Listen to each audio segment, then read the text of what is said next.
영국 맨체스터에 살고 있던 토마스와 콜린 부부의 삶은 누구나 부러워할 만큼 화려했습니다. 고급 차량이 드나들고 집은 값비싼 리모델링으로 꾸며졌으며 소셜미디어 속에는 언제나 사치스러운 일상이 올라왔습니다.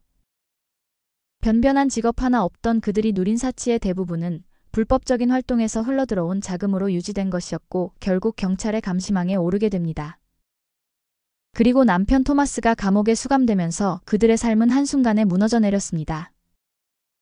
토마스가 출소한 뒤 부부의 갈등은 더욱 깊어졌고 아내 콜린은 남편의 충격적인 불륜 사실까지 알게 되었습니다. 이 모든 것은 결국 분노와 복수심으로 번져갔습니다. 그리고 마침내 어느 날 토마스는 잔혹하게 살해당했습니다. 치밀하게 준비된 매복, 사전에 이루어진 표적 감시, 그리고 현장에서 확인된 끔찍한 폭행 흔적은 이 사건이 단순한 강도 행각이 아닌 명백히 계획된 범행이었음을 말해주고 있었습니다.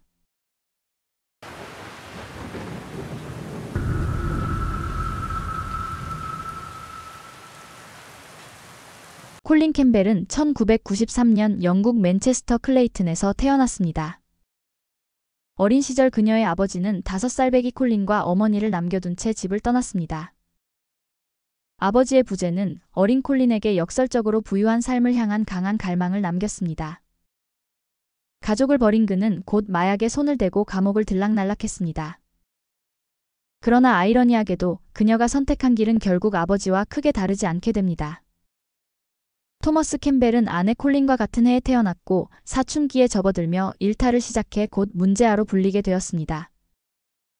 19살이 되던 해 그는 가정집에 침입해 사무라이 칼로 피해자를 위협하며 강도를 벌이다 붙잡혔고 결국 9년형을 선고받았습니다. 성인이 되어 결혼하기 전까지 그의 젊음은 대부분 감옥에 있었습니다. 2008년 출소한 토머스는 어느 술자리에서 콜린을 우연히 만났고 두 사람은 곧 불같은 사랑에 빠져 동거를 시작했습니다.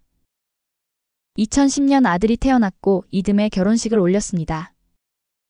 2015년에는 딸까지 얻으며 겉보기에는 평범한 영국 가정의 모습이 완성되었습니다. 하지만 평온했던 가족의 삶은 이내 사치와 과시로 물들었습니다.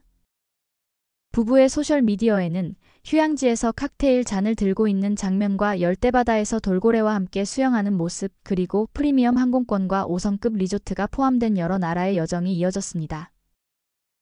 또한 클레이튼 거리를 달리는 그들의 고급 차량은 단연 눈에 띄었으며 집 역시 거액을 들여 대대적으로 리모델링되어 소박한 동네 한가운데서 그들의 과시는 더욱 두드러졌습니다. 하지만 이 모든 호화로운 삶은 부부의 수입과 전혀 맞아떨어지지 않았습니다. 토머스는 자신을 개인 트레이너라고 말했지만 2008년 이후 정식 직업을 가져본 적이 없었습니다. 콜린 역시 과거 옷가게에서 매니저였지만 이미 일을 그만둔 상태였으므로 실상 두 사람은 실업자였고 심지어 복지수당까지 받는 처지였습니다. 그러나 토머스에게는 가장 잘할 수 있는 일이 있었는데 그것은 바로 마약 거래였습니다. 2010년 대마초 판매로 적발되었던 그는 곧 범위를 넓혀 코카인 거래에 손을 댔습니다. 이번에는 혼자가 아니라 아내 콜린까지 끌어들여 대담하게 움직였으며 곧 맨체스터 불법 마약 시장의 핵심 인물로 떠올랐습니다. 그것이 바로 이들의 화려한 삶을 가능케 한 자금줄이었습니다. 토머스의 이름은 빠르게 범죄 세계에 퍼졌습니다. 대형 딜러들과 어울리며 약 21억 원 상당의 코카인을 유통한 조직의 일부로까지 떠올랐습니다. 하지만 그 모든 뒤에는 콜린이 있었고 그녀는 교묘하게 모든 판을 조율하며 그림자 속에서 움직였습니다. 2014년 부부의 화려했던 삶은 서서히 무너져 내리고 있었습니다.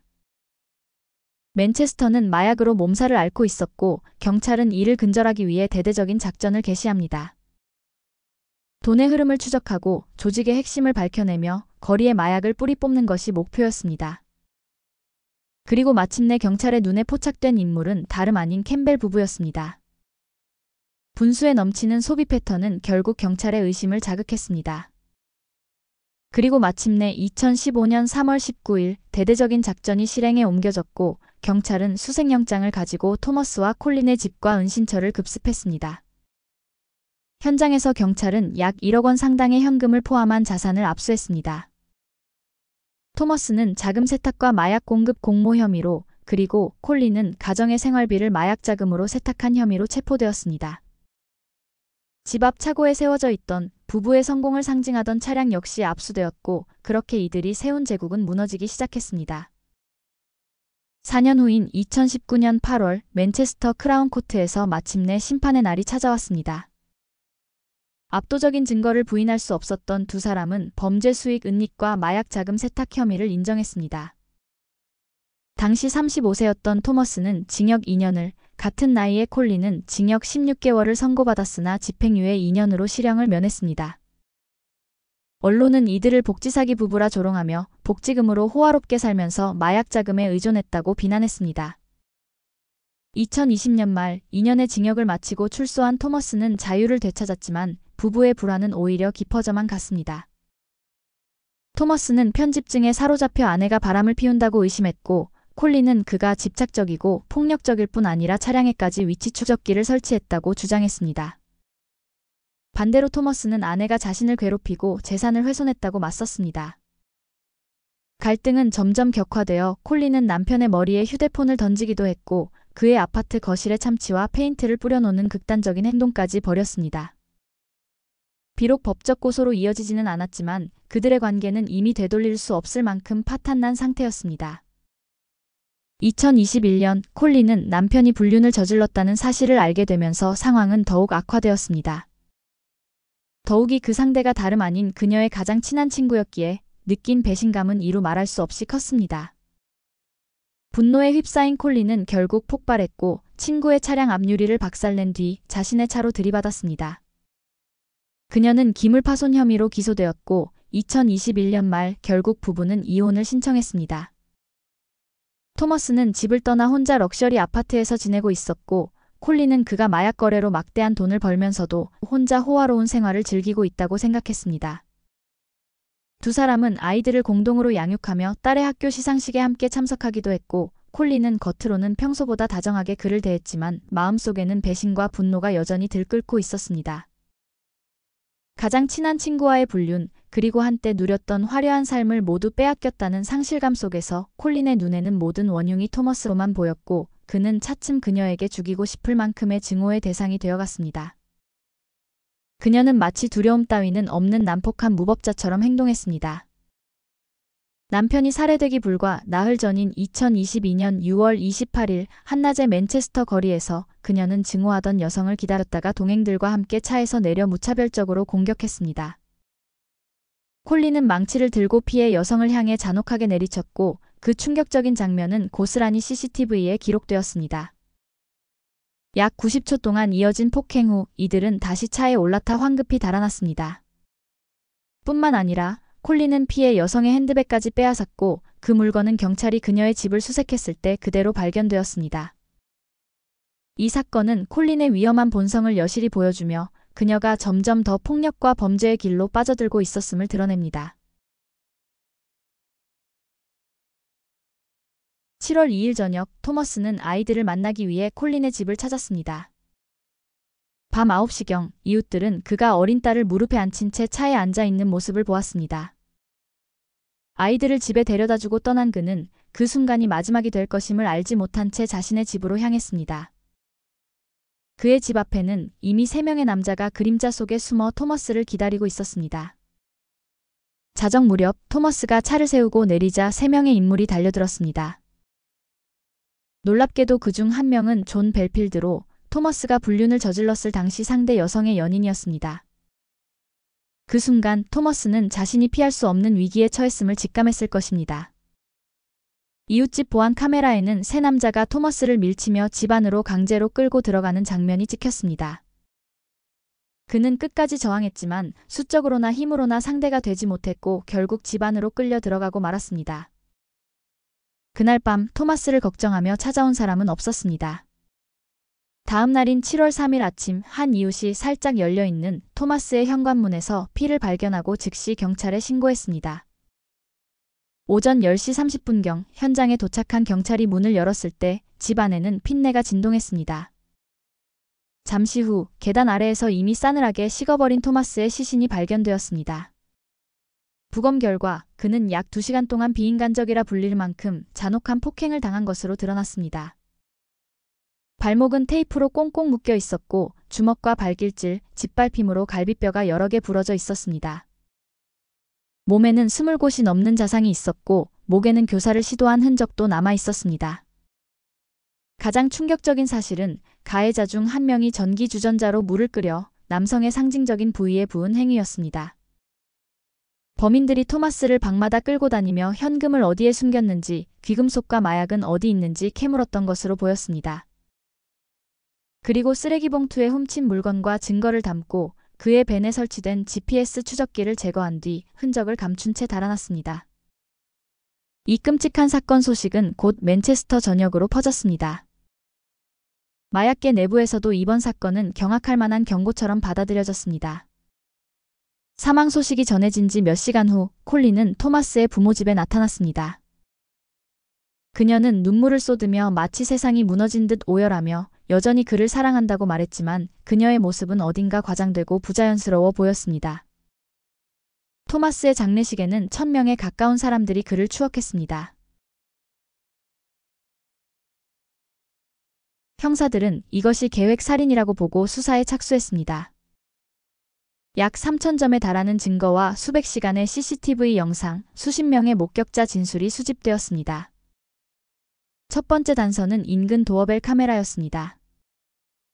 카메라에는 토마스가 집에 도착하자마자 그를 덮친 그림자 같은 인물들이 찍혔고 그가 고통 속에 비명을 지르는 소리까지 담겨 있었습니다. 또 다른 CCTV에서는 사건 며칠 전 채터튼의 한 펍에서 조니 리스와 스티븐을 만나는 장면이 확인되었습니다. 리스와 스티븐은 모두 전과가 있는 인물로 경찰은 이들 중 한 명이 사건 당일 도어벨 카메라에 찍힌 사람 중 한 명이라고 판단했습니다. 영상에는 세 사람이 무언가를 계획하고 있는 듯한 모습이 찍혔는데 이때 그들은 범행 계획을 짠 것으로 보입니다.